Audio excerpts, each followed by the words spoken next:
You've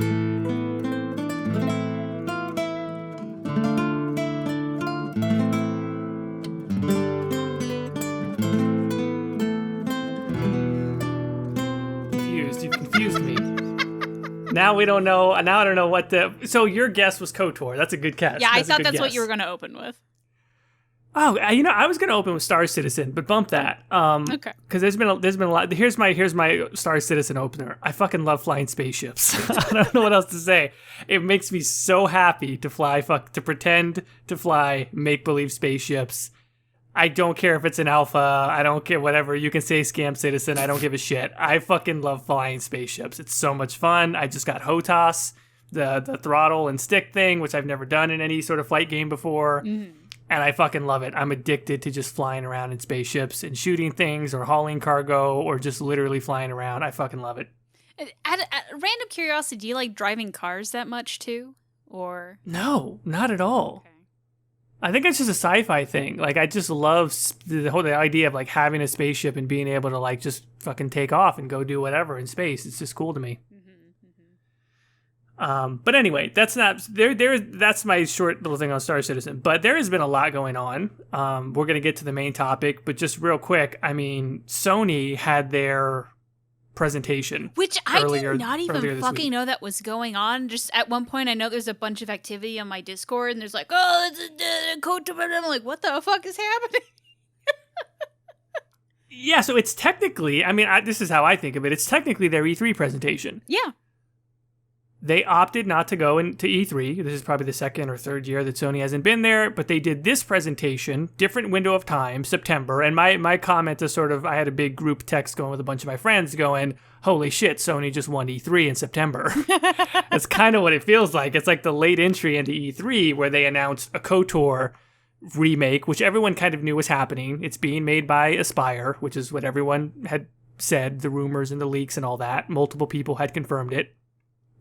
It's being made by Aspyr, and it's going to be at least a time-limited exclusive for the PlayStation 5, which is pretty remarkable. I know that's going to be a disappointment for some people, but it's huge that it's being done. It's huge that it's a total remake, and it's fucking KotOR. And for anyone who's a Bioware fan, that's a big deal, because that's one of the big hitters in Bioware's lineup and considered one of the best Star Wars games of all time. And so that is now officially announced as of this past Thursday from when we're recording. I guess it'll be 2 Thursdays ago by the time we release this. But yeah, people lost their shit on Twitter, and I'm sure everywhere people were talking about it. People were very hype about it.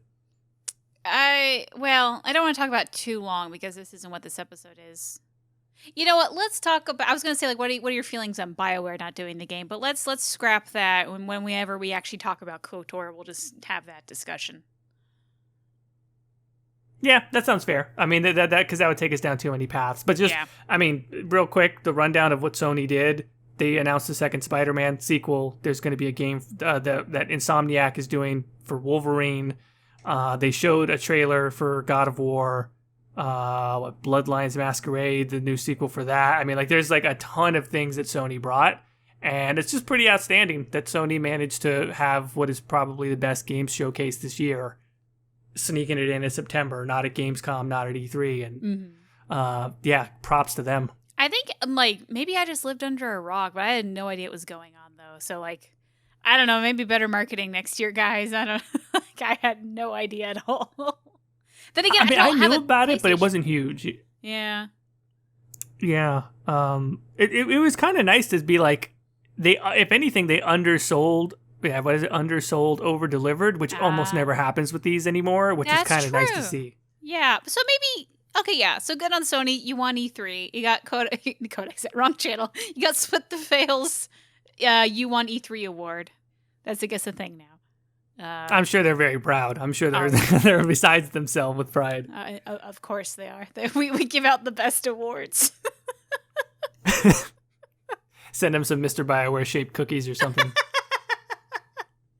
Oh, okay. Anyway, so what we're talking about today, I'm not going to have a clever segue because we had something there with you driving starships, and then we went on PlayStation. I just don't know how we're going to do that. Like, I don't know. Is Mass Effect 1 on PlayStation now? Oh, it is with the Legendary Edition, isn't it?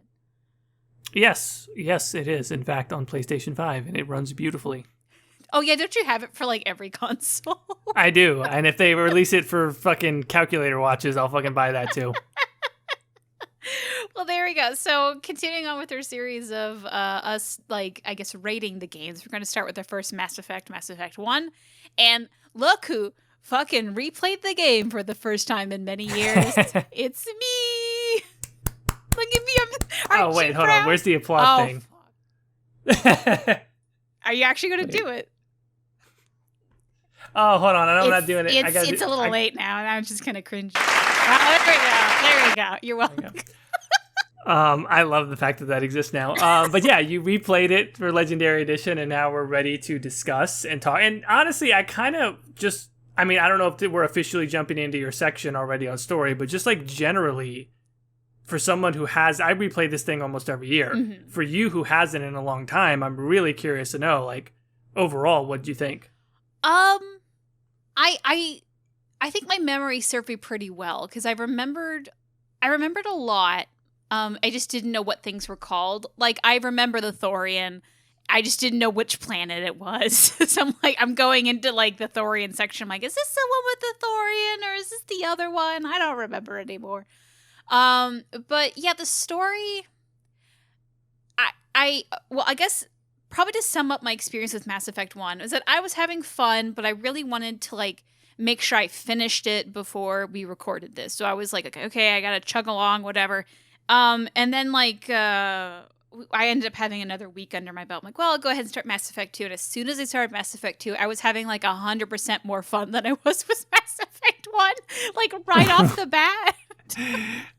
Oh wow. So like I think I like Mass Effect 1. I think it's a good game, but I don't think I would ever play it again if it wasn't attached to like a series, you know? And like I wanted to start at the beginning and have a new character go all the way through. Like right. Something about it is just kind of, I don't even want to say clunky because I don't necessarily think it clunks. I just think it's not a story I'm interested in.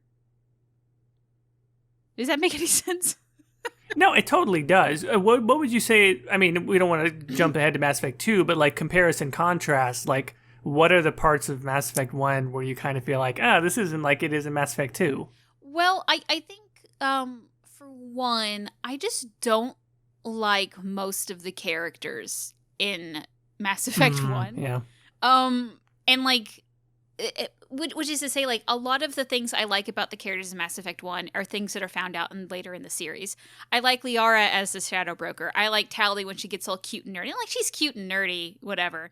Like, Garrus just kind of like, I'm a cop, and I don't like the rules, but then he gets like, but like, it's they all mature through the series, and that's what I'm thinking of. In Mass Effect 1, I'm like, all right, these are just my buddies. That's cool, I guess. All right, let's go on an adventure or whatever. I think the only one that really stands out as like a really likable personality, like right off the bat, was Joker. Oh, interesting. Joker in Mass Effect 1 specifically. Yeah. Oh, and Chalk was. I liked her. Something about Chalk. So I've been watching a lot of like James Bond with some friends, and for some reason I just really have you seen a lot of James Bond, like specifically the old one? I've seen every single James Bond. Perfect. I just really wanted to have like a Moneypenny / James Bond relationship with Chalk was for some reason. Yeah. Where like you flirt with her a little, but like we both know we're just fucking around. Like it's Well, that's Chambers more than anything, and 2. Yeah, you see, I just kind of don't like Chambers, I think, because like because I want to romance Tali, and like Mass Effect 2 is my first time to romance Tali, and so like Chambers is sitting there trying to flirt with me. I'm like, whatever, bitch, get out of my way. Where's my masked wife? Well, that won't even mess up anything. That's like that's a space booty call. That doesn't even wreck your main romance. I don't want a space booty call. I want like this older woman that I'm just like making feel pretty, and like I don't like this. Like Chambers is too young, I think. Like. Okay. Well, I mean, Moneypenny is that. See, the thing about Moneypenny is they've done so many iterations of it. Well, but of the character, at least the ones we were at, like, she's a little bit older than Jane. Well, I mean, like, what's his face? Roger Moore's like 100 years old in the later Bonds. Yeah. So I guess they're the same age, but like, you know, starting out, like, she's a little bit older than him, or they're like maybe around the same age, and like he's always going after girls that are like freshly legal or whatever the fuck. So it's obviously he's not the type, but they're just kind of having fun. This is a weird tangent to go on, especially if you don't know. I get you though. Like I think that Chakwas has that sort of appeal or vibe. Like I can totally like, especially in 2 where you've got that moment of like sharing some brandy with her or whatever. Yeah, like I actually just did that moment, and I was like, yes, it's happening. I love it because it could be interpreted as just like what's the word, platonically friendly, but it could be more than that if you want to sort of interpret it that way. I think that's actually really well done. Yeah. No, I liked that moment. It was good. Which, that's another thing that Massive, you don't really have those like character bonding moments like you do throughout the rest of the series. And I think I felt that, and like it just kind of it Mass Effect 1 felt more like a action movie I was watching, and like my dude was like, I could pick and choose some things, but it was more like over there, where for some reason 2 I'm already feeling a more personal connection to it. And I'm like, I think I'm like 2/3 through the game right now or something like that. So yeah. That's pretty. So did you do custom Shepherd or custom Shepherd? Yeah, I did a custom Shepherd. I'm playing a dude this time because last time I played Fen Shep. And I actually romanced someone. I actually romanced Liara, which we can get this into the character. We're actually kind of talking about the characters now. But I wrote. What is your story ranking? Do you think you can give a number rank for that yet, or? Yeah, we can. So the basic story where you're get the implant, not the implant, but like you have the information from the Protheans from the beacon, and you're the only one who knows about it or whatever. Like, it's fine. I think it's serviceable. I guess it just didn't compel me as much. There are a couple story beats I really like. Like, I really liked your final confrontation with Saren, and you can like talk him out of his thing, and he can shoot himself. You have to fight him anyway. So I think like Saren's handled really well. Benezia's kind of like there, I guess. Yeah. It's like Liara. God, what's the actress's name? She was on Star Trek. Oh Lord. I don't know if I remember the actress's name, but I know that it's a real. I mean, look, it's always a matter of like what were they asking the person to do, but Well, I always thought they would be a light. I'm like, oh Jesus Christ. Yeah, well, that actress, what is her? God, if only Michael was here because he loves Next Generation. But like that actress is in Star Trek, and like that was probably like her biggest role, and she sounds like that all through the seasons, So it's like that's just her. Yeah. So she's kind of like cheesy and hokey. Like, she's fine, I guess, but I only hear her now, and it's really awkward because I just think of I can think of the Betazoid, Counselor Troy, but I can't think of the actress's name. Jesus Christ. Mm-hmm. But yeah, okay. So overall, the story, I don't know. I guess it's 4. It's a fine. It's serviceable. It does well. Like, I had fun with it. It's just. I think overall it's a bit forgettable, and I think the only reason it has stood the test of time is because it's attached to 2 and 3. Okay. So what do you think? 4 for Mass Effect 1. So I mean, obviously, like I said, I'm gonna have a hard time not just stamping 7 on a lot of these, and so I'm gonna try and like sort of grade them on the curve. Because the games, although they're very, very close to each other for me as far as Mass Effect 1, 2, and 3, I do think that there's some, there's a little bit of differentiation here in each of these categories. Mm-hmm. I think that you're sort of right about maybe the structure of the story in Mass Effect 1. Like, I think the problem with Mass Effect 1 is that they're really trying to adhere to that sort of BioWare formula that existed for a few games there of like go to 4 planets, have the opener, then go to 4 places, then go to the closing situation. And in Mass Effect, it's a little bit more hidden kind of behind what's going on. But what that ends up doing is, if you actually look at hopping between Noveria and Pharos and Therum and then going to the other Ilos and everything else and Vermeer and everything, it's like what ends up happening is you get sort of lost of like, wait, what did I get from that planet that I really needed to get before I got the cipher, but I already had the information from the beacon. Mm-hmm. but now I got a cipher. It's like, so why did I need to go to get Liara? Oh, because I don't know what the fuck a cipher is unless Liara does the fucking brain meld with me. And then, like, we got something from Benezia. What did we get from Benezia? She told us, we got the location of the Mew relay, but I thought we got that from the cipher, or we got that from the beacon. And it's like, it's a weird... It makes sense if you scrutinize it very closely, but if you don't scrutinize it very closely, it just kind of seems like you're getting a different piece of the same fucking thing 4 times. Exactly. And then you're going, why did I do all that for? Those are all very valid criticisms, and I guess I should take points off for that, but I guess for me, the part of me that draws me to the story is it's not necessarily the plot structure, but it's the themes of Mass Effect 1. I made a whole big-ass long video about this, and I feel like in many ways the themes of science fiction and space exploration and sort of contending with the unknown and all that are maybe at their best in Mass Effect 1. But there's also these other structural problems in it. So essentially I'm really fucking torn because grading it is harder for me. Mm-hmm.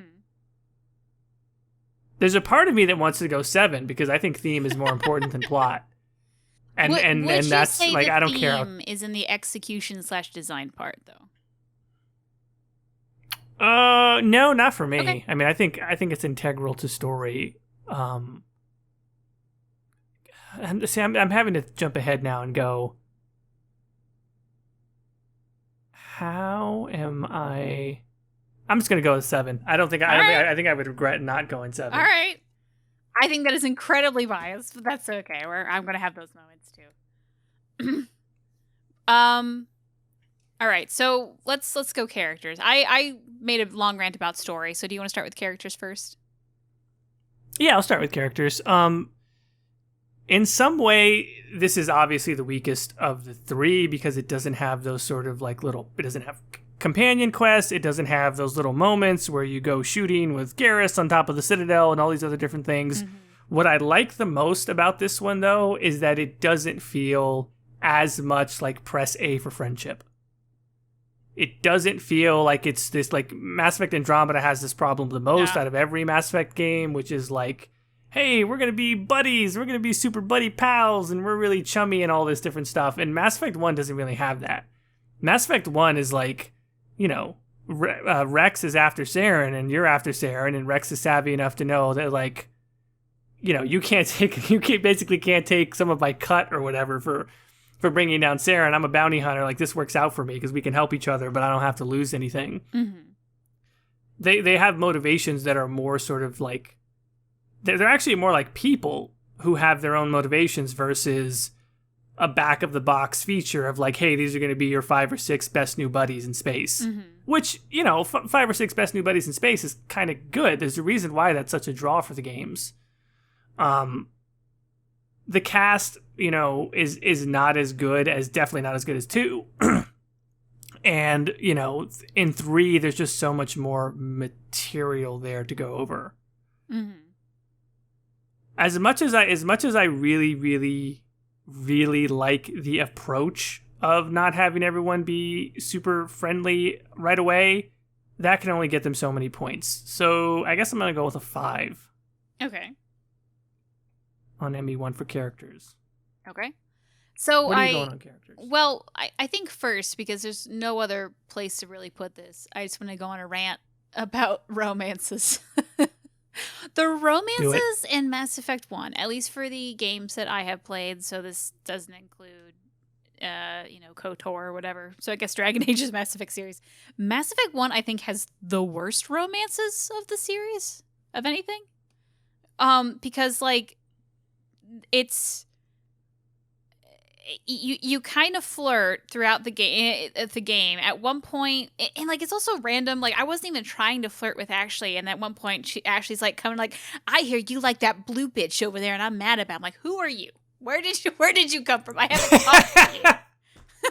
What is your name, sir? And like it was so strange.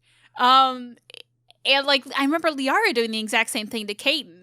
When I was playing a FemShed, and I'm like, who are both of you? What are you talking about? And then like this is my first time really actually completing the romance, and like number one, because I did Liara. I know she's like, oh, I'm 50 years old or whatever, however old she was, but like her being described as basically a barely legal Asari who's like, oh shepherd, which it was kind of creepy to me. And then when she's like, I don't want to make love to you. I'm saving myself for the right moment. And at one point she comes in like, oh, Shepard, I am the barely legal Asari, and I saved myself just for you at this moment. And Shepard's like, fuck yeah, you did. I felt really creepy. I just felt really wrong. I want a Machinima Mass Effect series where Caitie does the voiceover for male Shep. And he just fucking romances everybody on the crew. He's like, yeah, come here. But like give me those Asari tits. But like, well, okay, here's the thing though. So like Michael had actually been watching me play Mass Effect, and he missed the romance, and he heard me like laughing during the sex scene so much that we had to go back and like YouTube it to show him because it was so funny. So you're sitting there, you're all naked, and the weird 3D models are rubbing on each other, and then like at one point Liara wakes up and she's naked and Shepard's just fully clothed like, hey, what's up? And then you could even say like, you want round two? Like this motherfucker had sex with this motherfucker had sex with a woman when she was asleep and got up, got dressed, stared at her, wait till she woke up, and then asked for a round two.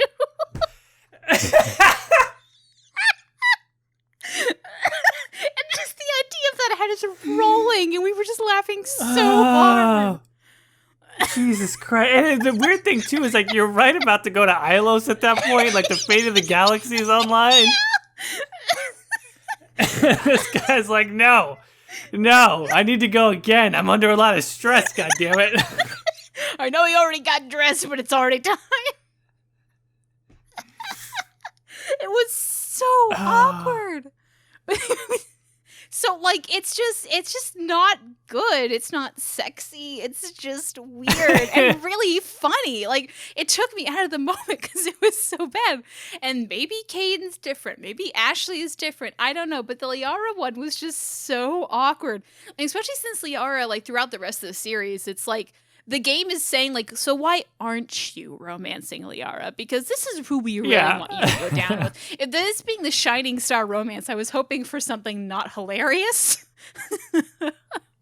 I mean, I think you're right. But for me, it's like, the more I play Bioware games or really any other type of game that has this, I don't like these anymore. Like, I think my default stance now is just like, I don't really want romances in games anymore. I'm not knocking anybody who likes them, but they're almost all hilarious. Mm-hmm. Like, at some point, it's not like the Soulless romance doesn't have great moments of drama. Mm-hmm. It does, and Blackwall, and there's a bunch that are really good. But it seems like almost all of them have some moment that's hilarious. Like, I think Morrigan's romance is pretty good. But, Dragon Age Origins still has the thing where it's like everybody has sex in their underwear. And I'm not saying I'm like, oh, show me the tits. I don't want that either. Like, I don't know what I want. I just want everybody to fucking shake hands and be friends. I don't know. I just like it seems like at some point it's going to be awkward. Well, at least for the Morrigan romance, the awkward moment that literally everyone sees who does the dark ritual is Morrigan coming across like, hey, baby, I'm going to get down and we're going to make a baby. And your warden's like, whether you romance her or not, it looks like they're about to shit themselves. So, like. Right. But you're right. I think the romance, they get better at it slightly in Mass Effect 2 and 3 at least. Yeah, but at least for one, it's rough. And I think like those type of moments, and like, I know Ali Hillis is a good voice actress, but Liara just sounds awkward in one. And it's kind of the same for a lot of the other ones. Just some of the voice acting isn't quite there yet. And I don't know if because it's just like really early in video games, maybe the direction was off or whatever. But like there's just like some things that aren't there. So it just really took me out of it. So like I think the characters, I know I just kind of do this. It's a 4. It's like, hey, yeah, they're all right. Like there's some good moments, Rex is kind of fun, and Tally's kind of cute, I guess. Yeah, Garrus is that cop guy. Like they're kind of fun, but it's just kind of there. So. All right, so we got a 4 and a 5 on characters for Mass Effect 1. We should do gameplay now. All right. I guess I'll go since we've been flip-flopping. Gameplay. I'm just not a gun person. Like, Michael was watching me play, and he just asked, like, Caitie, why are you trying to snipe with a pistol? I'm like, I don't know. I have it on me right now. And he's like, but you could just switch to a sniper. I'm like, well, but then I have to switch to a sniper. And, like, he was just making fun of me, like, because I'm also playing on easy because I just don't have the time to play on, like, harder difficulties because I'm bad at video games. Yeah.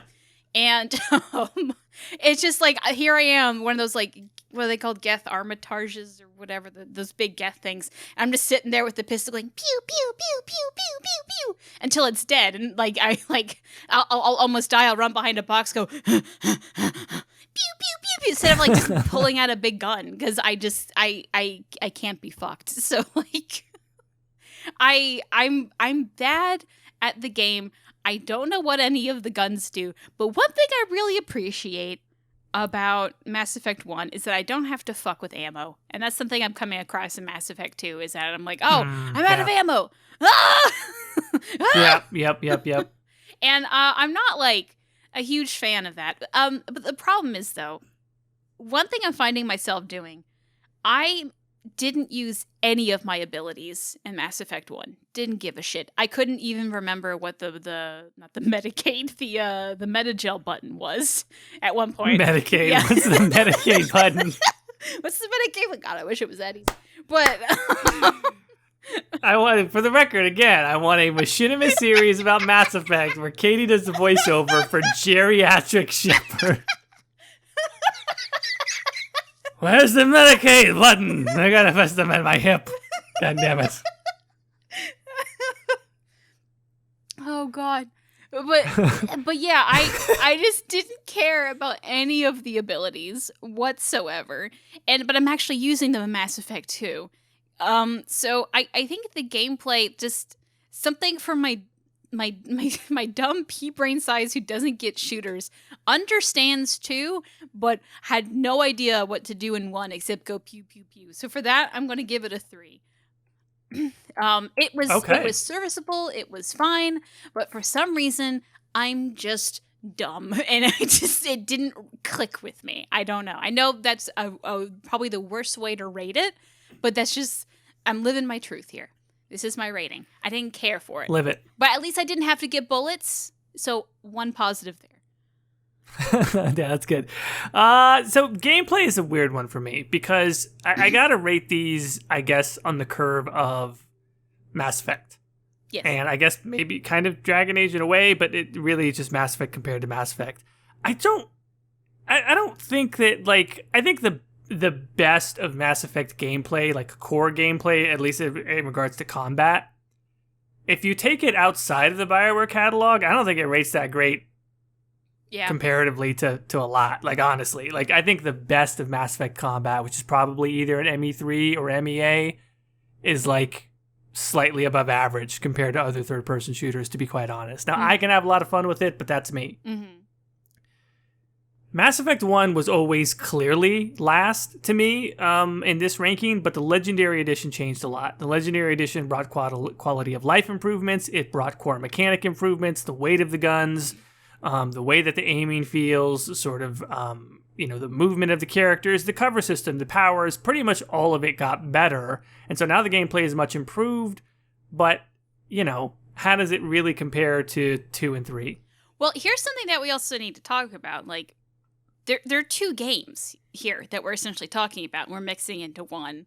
So, like, we're not going to give 2 rankings, I think that's a bit much, but, like, there are people going to be in the, like, eventually we are going to have, like, people can give their own rankings. Like, there are going to be people who are giving 2 separate rankings for the, like, the original and the Legendary Edition.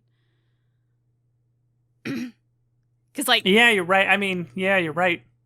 So I think we're just going to have to go with it, and, like, this is just going to be clunky, and that's just how it is. But, like, I remember hating the Mako. Fuck the original Mako. It was I still awful. hate the Mako. There's a moment on stream where my series of every one where people can witness me hate the Mako. I still think it's so still loads better. Like I didn't hate it. I was like, okay, I'm in a car, I'm running things over. All right, this is fine. It's serviceable.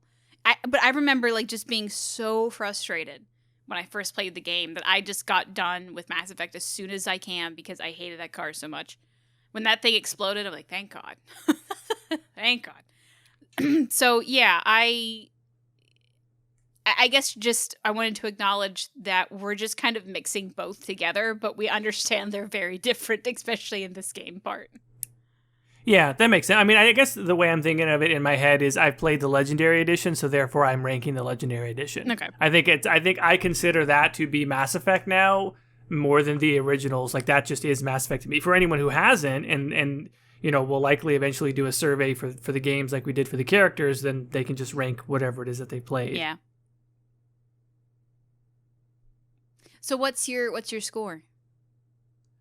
Gameplay score is, again, very hard for me because the core combat I think is easily last, but you know, gameplay involves more than just combat. There's actually no, like, there's really no planetary exploration in ME2.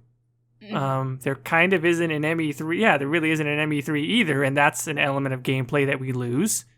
We could make the argument that because of the Mako and the procedural generation that the planet exploration isn't all that great. In Mass Effect 1 anyway, which is why they got rid of it. Yeah.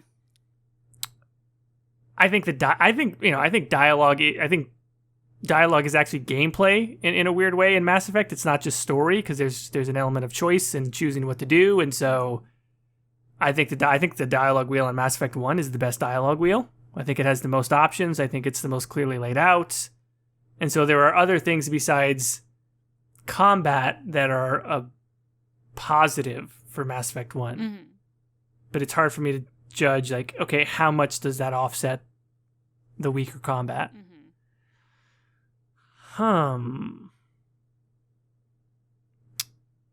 I am going to go... I might have to do some real rewrite or some revisions of this on the wrap-up episode, but I think I'm going to go with a 5. Okay. The 5 is down. So then do you want to start our conversation on the execution and design? Okay, so execution and design for Mass Effect 1. I mean, I guess this kind of was, I was already talking about this a little bit in the gameplay, but some of the stuff like the Uncharted Planets exploration, not great execution on that. You know, it's kind of a very good idea, but they really didn't do it particularly well. And so I think that is kind of a rough spot for them there. I think the visual iconography, while it definitely gets better in Mass Effect 2 and 3, Mass Effect 1 sort of established the visual language for the series, and it's a really distinct and interesting visual style. It's like they made a science fiction world that didn't feel like Star Trek or Star Wars or anything else, and it was like distinct. Like you can see some of the shapes of a ship or architecture or even clothing and armor and go like, yeah, I think that's Mass Effect. And that to me probably is the most important one. Yeah, this is another tough one because it's like all of that grows and gets better in 2 and 3, but I think that the first game in a new intellectual property has to kind of have somewhat of an advantage for being the one that established it. Yeah. And also we also said that music would be part of this, and you know, I don't know that the soundtracks for 1, 2, and 3 changed too much. I'd probably give 3 the slight edge just for a couple of tracks, but I guess here's another way of thinking about it. Like, other than the Uncharted worlds, what do I really feel like is sort of a miss on this category? I guess maybe some of the romance character dialogue a little bit, but I can't personally ding it for much, so I'm going to go with a 6. Okay. Whoops. Sorry, I have a little chart where I wrote down our categories and I accidentally gave a 65. That's a little much. Okay. All right. So, I completely agree with you that like this game really set the bar on like what things look like Dragon Age. Like every single game has like someone looks different, you know, like it's just all over the place with design, and they're constantly having to re-update it. Mass Effect 1 got it from the beginning. It's like, this is what we're doing, and all the way through, and it's very like coherent that way. Like and think of how marketable Mass Effect has been because of just that one red stripe on Shepard's shoulder. You're not even an N7 anymore, but he wears it the entire time. Yeah, the fucking N7 emblem and the stripe, you're right. Yeah, it's everywhere. And it's like one of the very first things you do in the game is you're not one of those anymore. Yet it is so iconic that they keep it around. They even put it in Mass Effect Andromeda, you know? So, like, I think that the game really needs design points. And I think a lot of my points are really going to go there. Because, like, yeah, I don't like the Uncharted worlds or whatever. The music, I think it's fine. Like, there were for some reason, I really like the track on Ilos when you're like, it's like you're on like a weird alien world and like the music's just kind of odd and it like fits in a weird way. That being said, I don't think it is as memorable as some of the other tracks later on in the series. But it was still good. The only, I think, miss that I can really think of is, and I know there's people that like it, I just found it very strange, but like the credits song. What is that song? It's a little, it comes out of nowhere. Yeah, like I'm always a little bit like, whoa, what's going on? As soon as like a real pop song starts playing, like Dragon Age has it all the time. Like I'm sitting there playing Dragon Age Origins, and then suddenly like a song I listened to in high school is like coming on. I'm like, whoa, what? This is war. I was gonna say, what about Dragon Age 2 closing credits? No, like I will say at least Dragon Age 2, they incorporate some of the game music, so it kind of works a bit better. I think Origins is a lot more awkward. I think Origin only gets points is because I actually listened to that song before playing the game, so I was like, what? What are you doing here? Did my iTunes start playing? What? And I think like Andromeda actually had the exact same thing because I love Aurora so much, and suddenly her song Understar comes on. I'm like, what? What are you doing here? Yeah. Mass Effect 1, though, like, for some reason, like, that was the only video game I played where they have a pop song and I have no idea what it is, and I'm like, I'm not feeling this song. I'm not gonna, like, count it off or anything. It just, it reminds me of, like a, and maybe this is what they were going for, like an 80s movie, you know, like The Princess Bride also has a really awkward song at the end credits. It feels like something about, like, that. Anyway, point is, though, I think I agree with you with the 6. It has so many strong design elements. The music is good. I don't think it's like as good as some of the others, but it's still great. And I think that's where this game really shined, is that it looked really good. It looked really unique. It sounded good.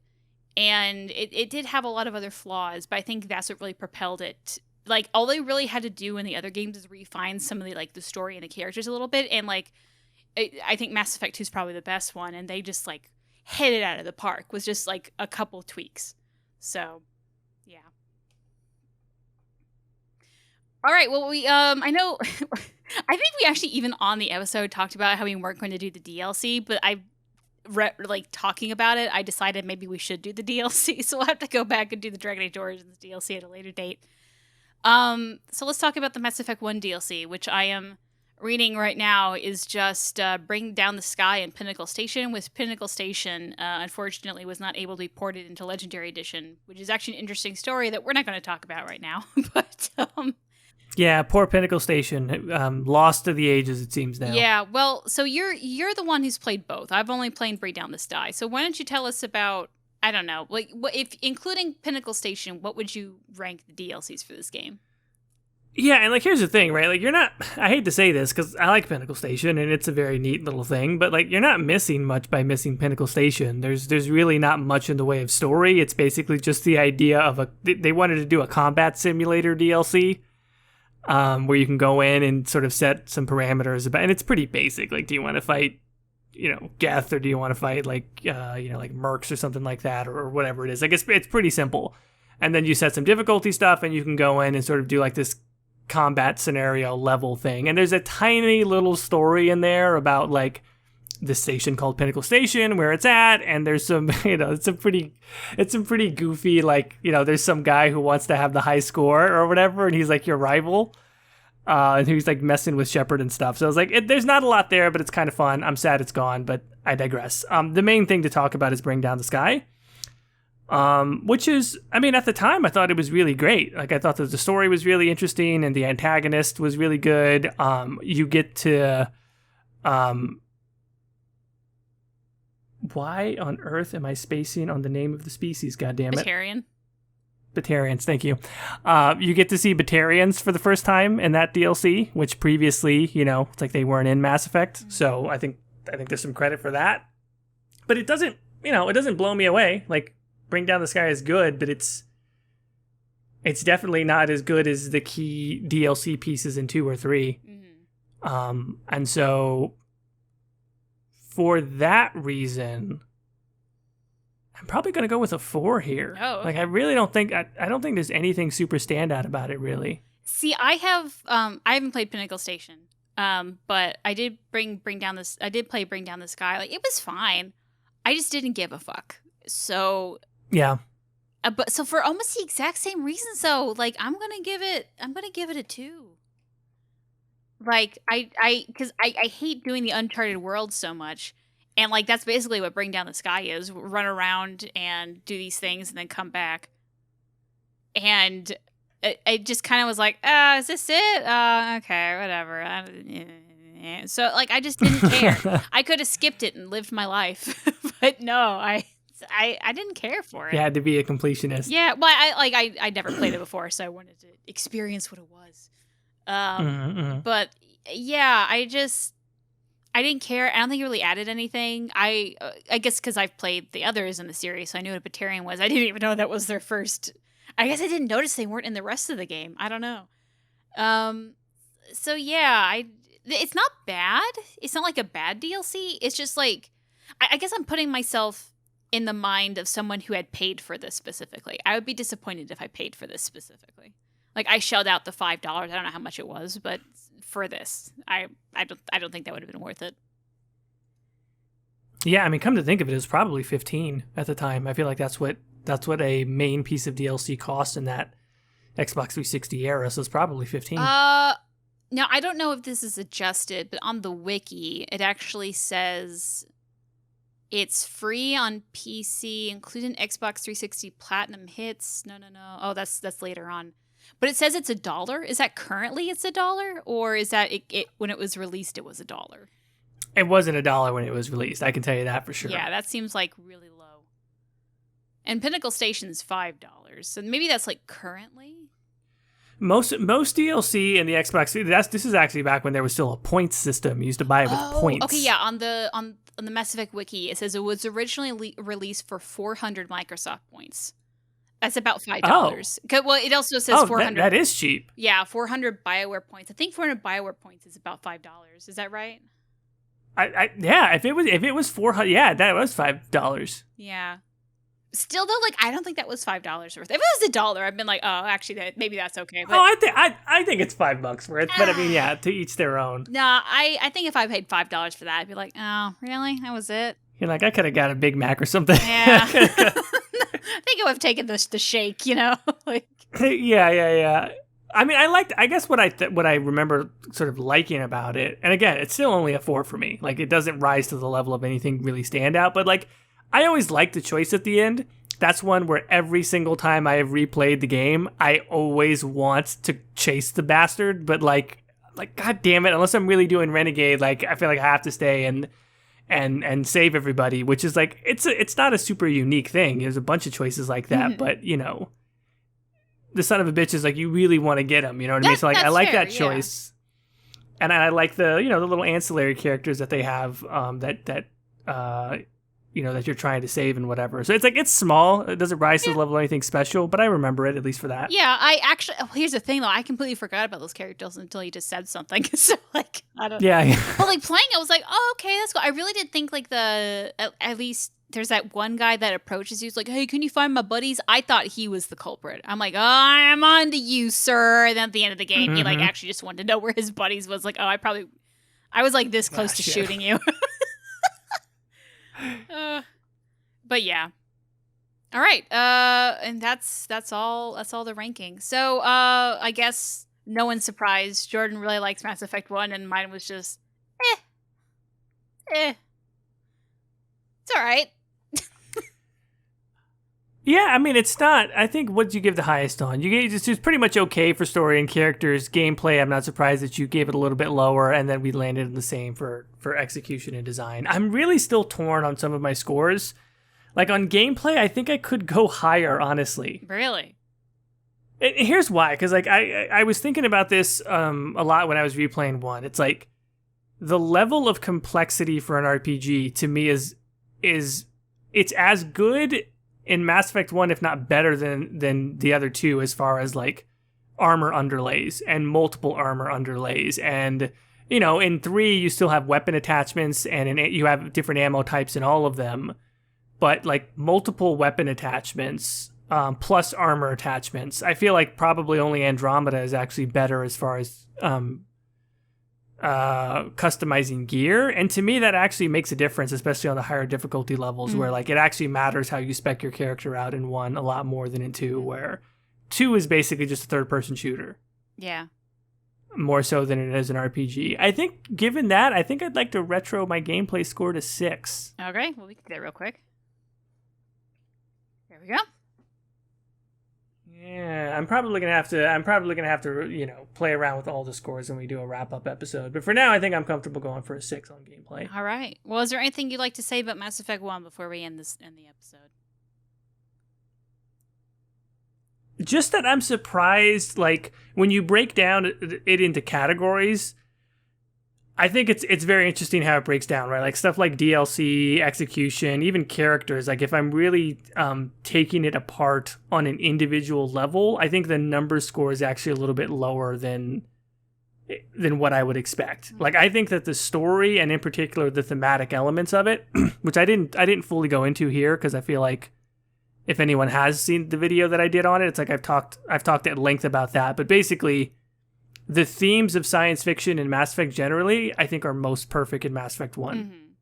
And I can only give it a 7, but I think that's almost like, for me personally, not everyone's going to think of it this way because the plot's a little messy.